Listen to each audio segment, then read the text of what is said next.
And then I was like, oh man, I'm so worried about that. You know, and I guess I never, I guess I don't ever look at it when I'm doing it. Yeah. That's funny though. Hey guys, what's up? No one's on here yet, Kerry, but someone will be on here in a moment.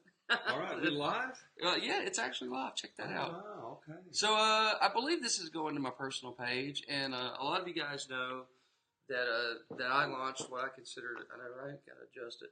A lot of you guys know that I launched what I consider to be a dream business, I guess going on about 7 years ago, something like that, with service excellence training. And I watch some of you guys, and I'll occasionally see you talk about, you know, whether you're a nurse or maybe your passion is carpentry. You talk about maybe launching a business one day. So I got my buddy here, Kerry. You guys don't know Kerry. You want to give him like the 30-second elevator speech, bud? Yeah, sure. So I'm Kerry Webb. I have a PhD in business leadership and teach full-time in an MBA program, Texas Women's University. I joined the team of Service Excellence here at the end of 2016. Chris says you're the man. Just, hey, Chris, thank you for the thumbs up, buddy. Hey, congrats on your recent achievement, man. Proud of you. Way to go. I know. I saw his wife. She's beautiful. Oh, they're great. That's not what you're talking about. They're super close. No, I'm just kidding. Yeah, she's beautiful. Right? So you know, I had a chance to work with contractors since about 2010, and just having a great time helping guys build their business and do training, and enjoying working with you and your team, Todd. Well, and I feel the same. So guys, and you might hear a little bit of background noise. We might close that door in a moment if it gets loud. But what I want to do is I just want to share with you some of the real life stuff that happened when I started my business, and I want to give you some perspectives because that's one of the questions that I get asked, Kerry, is like, how do you do that? How do you launch your own business? Why do you do that? How do you start it? So I'm gonna look at it from two sides, and this is really important, and I think you got to hear this loud and clear. We're going to talk first about non-conflicting business launches. And just in case you are curious what I mean by that, I don't believe in conflicting business launches. I think that's a really bad idea. You know, if you're an HVAC technician, you're trying to launch your own HVAC company while you're taking money from another HVAC company is a conflicting business launch. Unless you work that out, I think that's a bad idea. So, but you can start a business that's a non-conflicting business launch. And then the other side of it is you just go all in. Maybe you are a team member for someone else, and you want to do something similar to that. So you want to do that without conflict. In other words, you want to do it in the same field. So we're going to talk about both of those things. So before we jump into that, let me just kind of lay it out. And then, Kerry, I'd love it if you do the same. This is actually only the second business that I've owned. And the first business, I was a minority partner. I only owned 15% of it. I didn't own the whole thing. This one, I own the whole thing, and I have the beautiful benefit and luxury of working with guys like Kerry. Kerry, you've owned some businesses, and by the way, my first business didn't work out so hot for me, so I learned some lessons there. That's part of it, too. And you're going to fail. Even if you do small launches, you're going to fail. And in business, there's tons of failures. You may launch a product that fails, and that, you know, failure is a part of it. So don't let that mess you up. That's my lesson number one for you. Kerry, you've launched businesses and been involved in business, so tell us a little bit about your businesses. Sure. Well, I've learned what most of you guys probably know, which is partnerships are tough. There we go. And, you know, launched a business that did recruiting for technicians and plumbers and salespeople and stuff like that for contractors. Mm-hmm. And business was very successful. In fact, it's still thriving today, but finally, out of friendship and really just for the good of the business, we decided that it'd be better if one of us owned it. And one of us got bought out. We both talked about what we would like to have in order to be bought out, and I decided I would rather be bought out than to keep running that business. I think my partner had more passion for it. There you go. And it was just a natural decision. So that's kind of interesting because I spoke to one of my friends today, and there was a question about what if one partner doesn't approach business the same way you approach things, and so this is what I guess we're really going to jump into partnerships now. Maybe some of you guys are considering partnerships. So I kept it fairly short, but what I said in terms of partnerships, I said, you know, I think that you both got to be morally matched up. Yep. You got to have the same code of values, the same code of ethics. You don't have to be financially matched up, nor do you have to be matched up equally when it comes to what type of work output you put. And this was this guy's kind of issues, like I'm a super early morning go-getter, and this other guy isn't. And, you know, my thought process on that is like, well, okay, so, you know, what if I were to be a business partner in someone's business? So I've got a business full-time. if you're looking for a 100%, I want you to match hour per hour for me, you're not going to get Not that. gonna work. Nope. Because I can't do that. I've got other businesses, So I'm going to bring something different to the table. So if you ever think about a partnership, that's part of what you got to consider, which is, who's doing what and why are they doing it?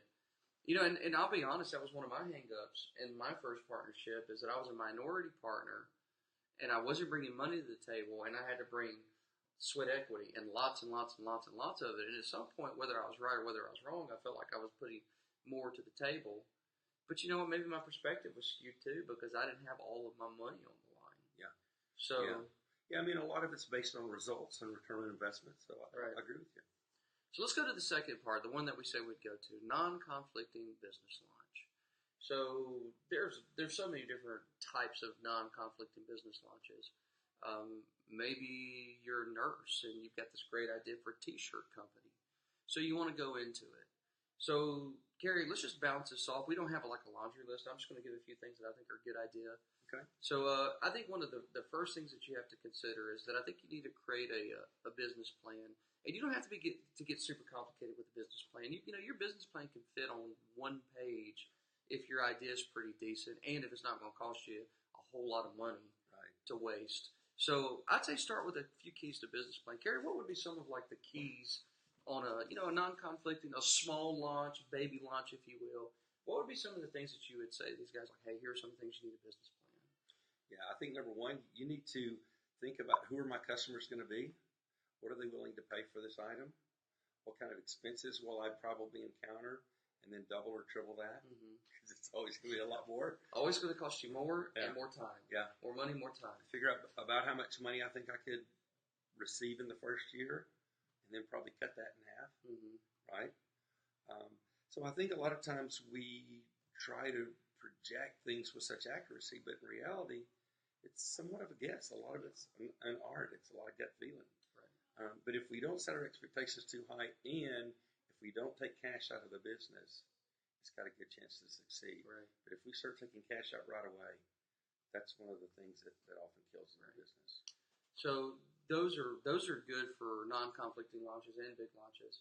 Just kind of put things into perspective with this company. When the wife and I decided to do it, we turned down lots of other, what most people would say would be like lifetime opportunities with things like president and CEO out beside their name.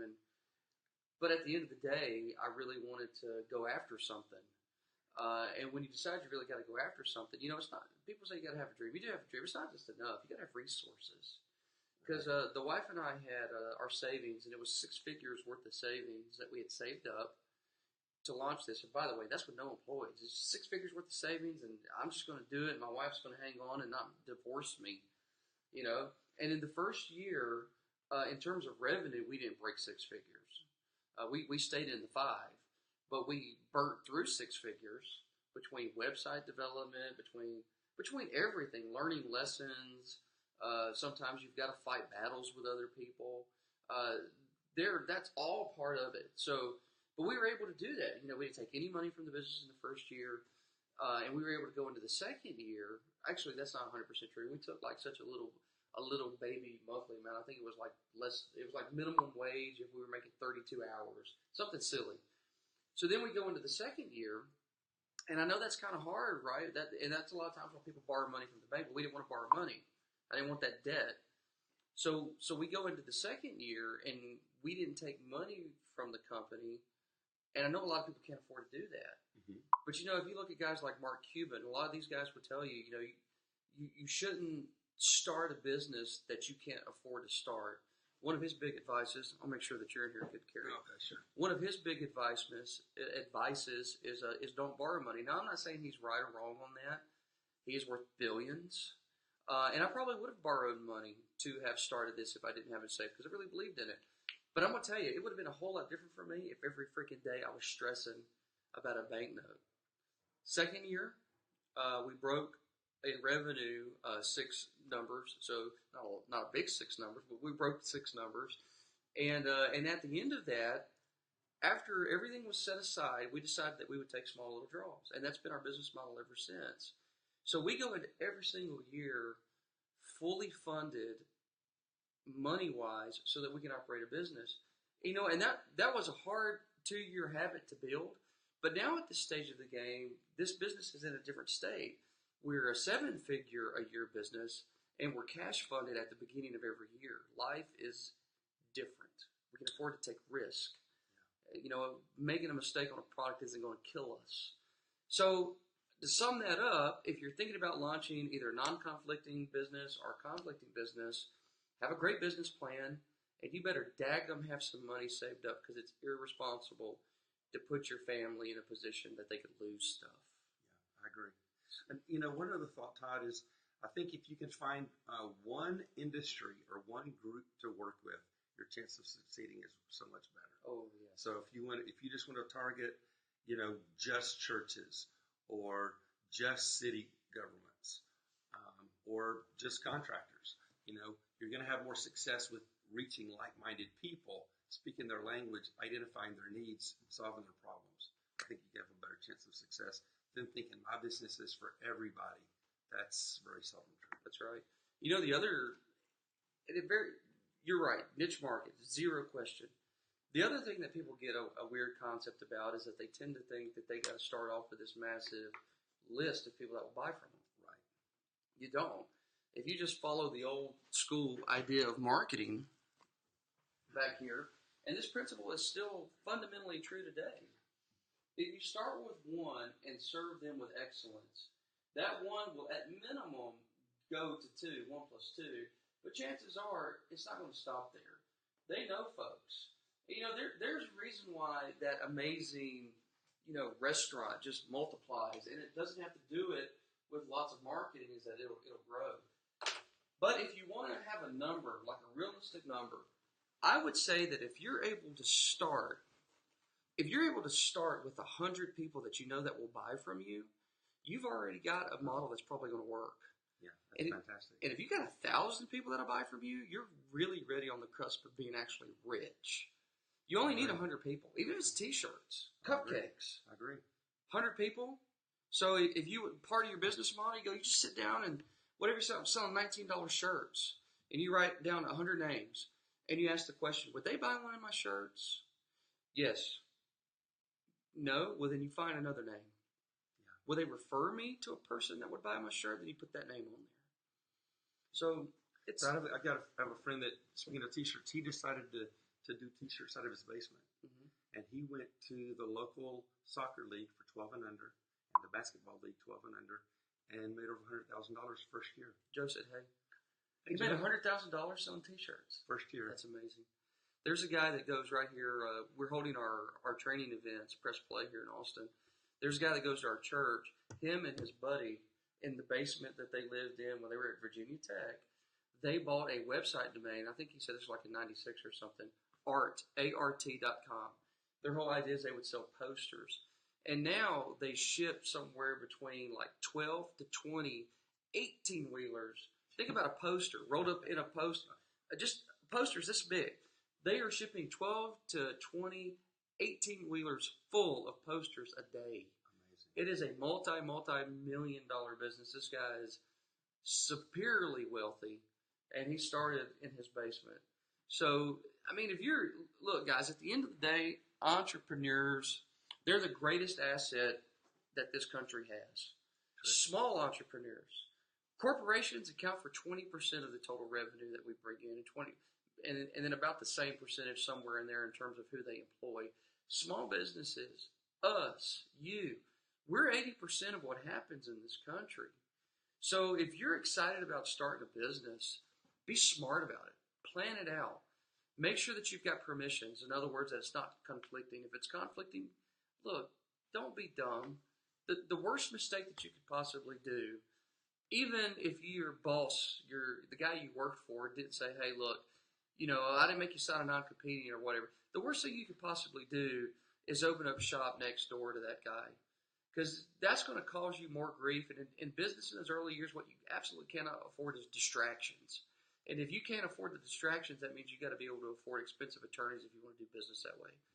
Be smart. Don't do it that way. Do it the right way. Okay. I'm sure there's a lot more pieces of advice that we could give.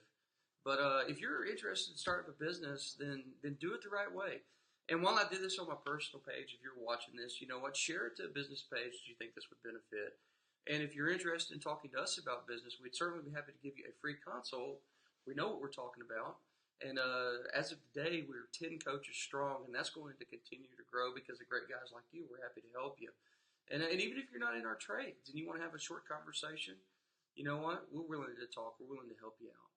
Hey, there's still some folks on the line. If you got a question for Kerry or for myself, or if you just want to give a comment, please, now would be the time. I know it takes a few moments. Get your phones out if you're on your phone. Get your computer. Type us a message because we would love to answer that.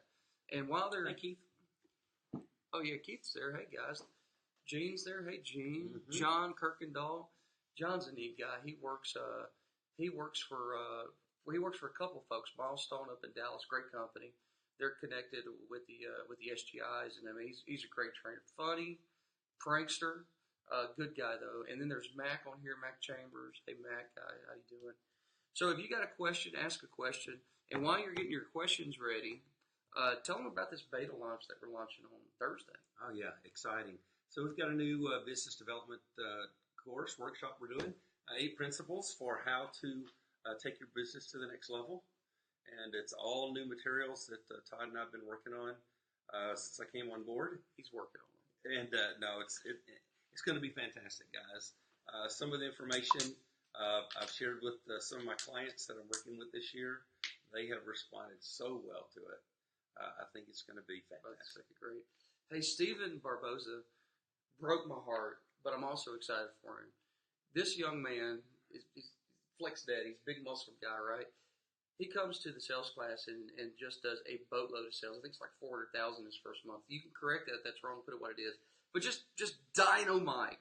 And him and his wife are both passionate about fitness, and they were doing Smash Fitness, which is their fitness brand, a little bit on the side. They decided to launch it 100% official. They went all in. They got the space. They're getting the equipment. And from what I can see, his client list is just growing. And he's just doing a fantastic job. So, Stephen, I'm proud of you. Let me know about it. You got it, Joe. Absolutely. He'll let you know about it. Absolutely. So, Stephen, we're proud of you, man. Hey, what's your biggest challenge, Stephen? If you can text, I don't know if you're in the curling process. Maybe you only do one hand, but, I mean, he's really an exceptional kid. Beautiful wife, beautiful family. What's your biggest challenge as a startup, Stephen? And I'll take a moment to come in. So, you're welcome. You're welcome, Stephen. Really proud of you, man. Super proud of you. 2 little girls. Yeah, I like this kid. He just broke my heart because he got out of. He started making big money and he quit. Maybe you can still sell some air conditioning on the side. I don't know. With Big Mountain Air, I believe that's who So sent you. what do you think about guys that are starting complementary businesses? Complementary businesses. So give me an idea how you mean. Well, like an HVAC company that says, "Hey, I'm gonna do roofing, or I'm gonna do plumbing, or I'm gonna do solar." I think so. Here's my thoughts on that. I think it's a great idea, but I think don't start something that you can't finish. Mm-hmm. And the most important part of that is I see too many companies that go, "Hey, I want to start a plumbing company, but my AC company is screwed up." You're just gonna screw up a plumbing company. Exactly. You're just gonna screw up a plumbing company. Does it have to be perfect to start? No, it does not have to be perfect. But you need to have a company that's profitable. That's for sure. You need to have a company that's profitable. You don't need to have a company that's jacked up because starting a new division isn't your way to more money if you're already messed up. Right. Now, if you got your systems and procedures in place, absolutely go for it. The other thing I would say is be smart about what product launches that you bring on. I love IAQ. I think I'm a believer in it because it's been in all my houses and my apartments for the last, 13 years. It's a lifesaver. So even when my throat's a little scratchy, I know it's worse without it. But I've seen IAQ destroy replacement sales for air conditioning companies because they get excited about it in the spring, and technicians that knew how to set leads are trying to sell IAQ. Right. So product launches need to be smart. Right. Focus on your core always. For us, we know what our core is. Our core is monthly coaching and that classroom training. We got a lot of things that we're going to do here as a company. Kerry's going to be heading up a ton of these things. But as a business, we got to be smart first. We got to fill the coffers. We got to serve the clients. so that we can afford to take risks. You got to build your culture too. I think you've got to have some energy. What you're doing has to be working. You know, Chris Hunter's built a great company on his core values and his faith and just a sense of positivity. And I think that has probably helped his company grow more than any strategic thing that he might have done. And I'm sure he's done a lot of that. I agree. But when you've got good energy going and your guys are have bought into the mission, they bought into the challenge, the opportunities, that's when I think additional launches can work. I agree. But if you got a rain cloud on your team, you need to deal with the rain cloud. That's right. Because adding a new business is just one more thing for them to rain on. That's right.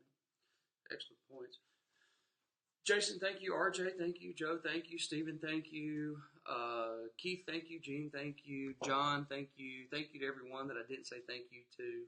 Really appreciate this. Make sure you like it. Make sure you share it.